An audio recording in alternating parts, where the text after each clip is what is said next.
Sunday sessions where we come together and talk about concepts that all faiths, groups, identities have in common, are hosted by Seekers of Truth Wellness Collaborative in Boise, Idaho, allowing us the space to come together and talk about these important subjects.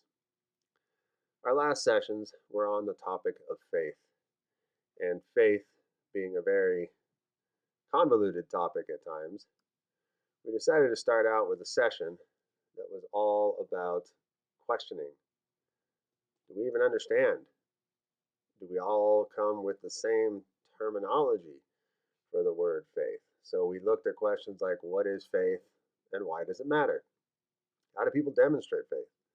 How does faith inform lifestyle and choices? Is faith still important in the modern tech driven era? Faith can be lost in sight, science versus religion, the age old question, and then other thoughts on faith. And in that session, we had about 45 minutes of dialogue, just trying to come to a common understanding of this. Is it just a belief system? Is it a way of life? What is faith in each person's definition? Without having some common ground to work with, it felt like we might just be spinning our wheels dealing with this very big and important topic.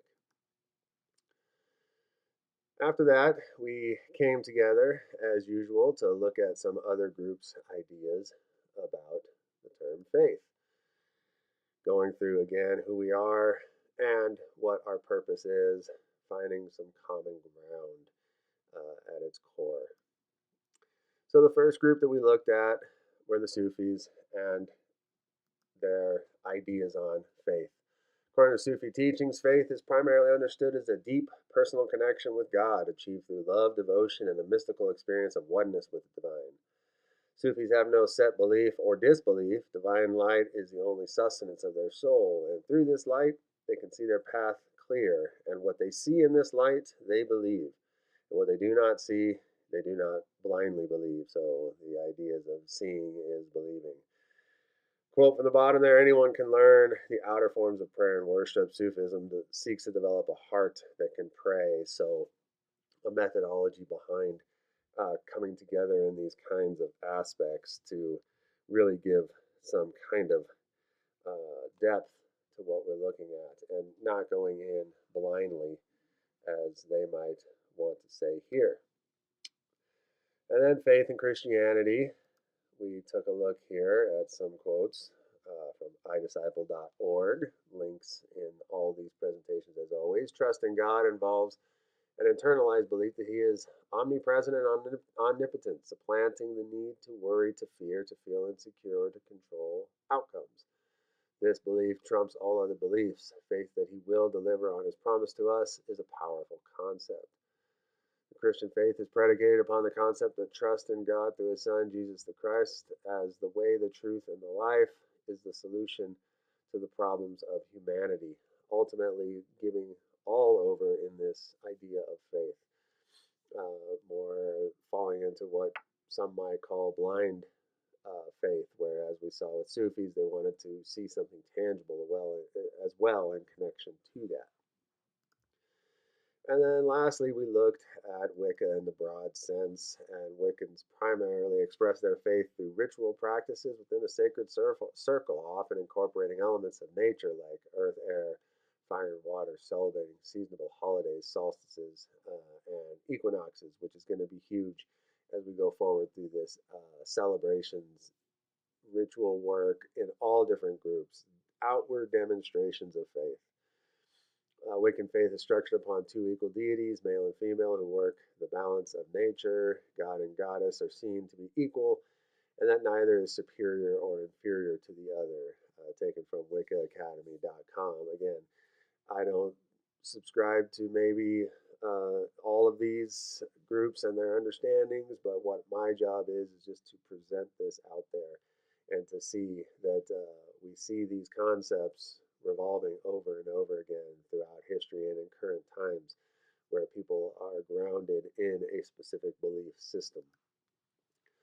So on their surface, as we know before, Sufism, Christianity, Wicca may seem to be at odds, but that really is only when people want it to be at odds. There is a lot of understanding, and each group has faith that they express in their own manner. In session 2, we had a quick review of those three, as we like to do, to remind us what we talked about, or if we're just coming in new, to see what was talked about. And then we started to ask some questions and tried to find some answers for that. So, why is faith so important to life? From the Delaware Gazette, it stated that faith is important because faith frames who we are, our existence, our values, our hopes, and our dreams. Faith is the quiet calm before a storm. Faith is the anchor in a storm. There is a misconception that faith is all about winning. Faith is not a game of the winners versus the losers. So, this key element of, okay, so we have this faith, this structure, so now why? Why do we need it? What is it there for? Is it our anchor? Is it what keeps us focused on where we're going as we're moving forward? Another topic to look at, the intersection of faith and mental health, from the National Alliance on Mental Health. Too long, there's been a divide between faith and mental health, with mental illness being viewed as a moral or spiritual failing and spirituality being viewed as unscientific. Faith can help us in many ways that traditional treatments can't. Faith is a powerful thing. Faith can help us make a sense of our suffering. Faith can give us strength to persevere through hardship. Faith can help us connect with a community that cares. And we see this image here of a drive, which sort of encapsulated this whole thing for me, that having faith, working with a community, helping others in those different kinds of aspects, as most of our faith-oriented organizations do. They do outreach and these different kind of things that can help us internally with our own mental health and struggles if we are becoming a part of a community and helping others with their needs. And then lastly, why do Muslims take a pilgrimage to Mecca? We know about this and the image on the right, and all of the people walking in their circle around the structure there, exploring the mental, emotional, and spiritual significance of Hajj. For Muslims all across the world, the desire to participate in religious rites of the Hajj, the pilgrimage to Mecca, which stands as one of the 5 pillars of Islam, is a heartfelt longing. It stands for the pinnacle of devotion and spiritual gratification, luring followers to the most sacred city in Islam for a life-changing journey of faith, camaraderie, and submission to Allah. So being one of their 5 pillars, you must complete this, whereas other religions don't have these specific things that you have to do. But to stand as devoted and true in your faith, for Muslims, you must make this journey to Mecca, which is not an easy one to do, but it's an outward expression that others can see. It's for you internally as well. We know this, but it is a very outward expression. And, you know, is it greater or less than giving at a food drive? That's not for me to say. That's for each person to work with as they go about these things for themselves. So again, we saw some ideas of the mental health aspects and the purpose of faith and outward expressions of faith to one of the biggest levels, that of pilgrimage, which was not uncommon in Christian belief as well in the past, but that is sort of not continued on with the favor, and is definitely not as solid in the structure as it is in Islam. So then that gave us an opportunity at the end of the second session there to go back and review all 6 and see that we're getting more and more connection and overlap between these different groups, ideas, concepts, all related to this term of faith. In session 3, we began with a session 1 and 2 review, again, to keep us focused in on where we are. And then we started to look at faith in Nordic religions, Estero, very generically. Again, this is just some information taken out, but the purpose was to show the connection between these 3, and again, sort of connecting back to what we saw earlier. More modern believers in the old Nordic religion, Estero, meet in the open air just as Vikings did. Here they praise the gods and make offerings to them. They honor the gods by drinking a toast to them and eating a feast. The largest Nordic religious society in Denmark is also called Forenseret. It was established in 1997. It has around 600 members. is the only officially approved Nordic religion society in Denmark. Specific gods are invoked depending upon the season and the theme of sacrifice. The offerings are carried out around 4 times a year at the winter solstice, spring equinox, summer solstice, and autumn equinox. And this image is important as we see that we're going to see this again in different groups and different cultures who did not meet in the past but are having these same outward exhibitions of faith, demonstrations, if you will. So faith according to Native American traditions, in the Native American experience, place is important and religious practices are often localized. Participation is more important than belief. Arguments about doctrinal truth are largely absent from most Native North American religious traditions. Something sort of important there. Actions, words, and thoughts are understood in many traditions to have power in the world. Again, meeting outside under the stars, creating that connection with the force deity structure.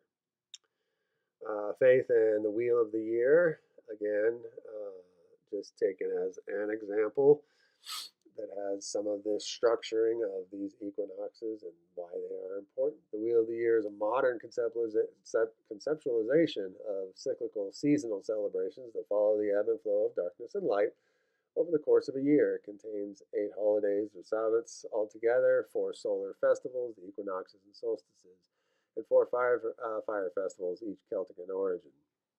Calendar is heavily reliant on Celtic mythology and folk holidays with some Germanic and Norse influences as well. Again, this is a modern conceptualization. As such, the wheel is not observed by all witches or pagans, especially considering that not all witches are pagan and not all pagans are witches. Most practitioners choose only to observe the holidays that align with their own traditions, which again may sound like picking and choosing to some, but it's actually what is more consistent with some of these other groups that we've been looking at. So when you take all three there, the most important connection that we see is these outward expressions related to the seasons, knowing the times of the year, and that those are the most pivotal times to be giving thanks or to be expressing faith in whatever kind of aspect we choose to do that.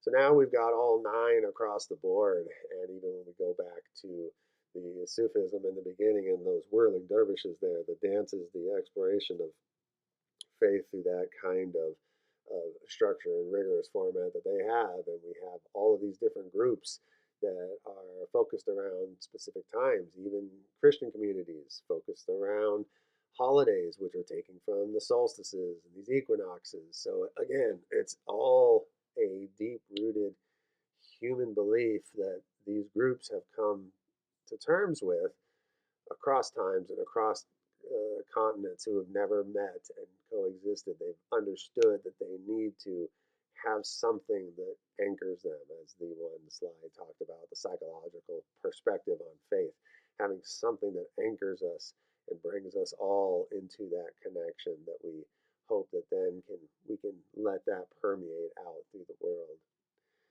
Being our third tenet there, faith strongly focuses our thoughts as we move forward into the final 2 tenets that will be coming next, that of resolution and finally of freedom. Again, terms that we maybe know definitions for, but that we're going to be having some conversations around to sort of shape those in our own ways and for our own thoughts. If you like the videos that you see here, you like the slides, you have questions, whatever the case may be, just drop us a line there on the YouTube channel.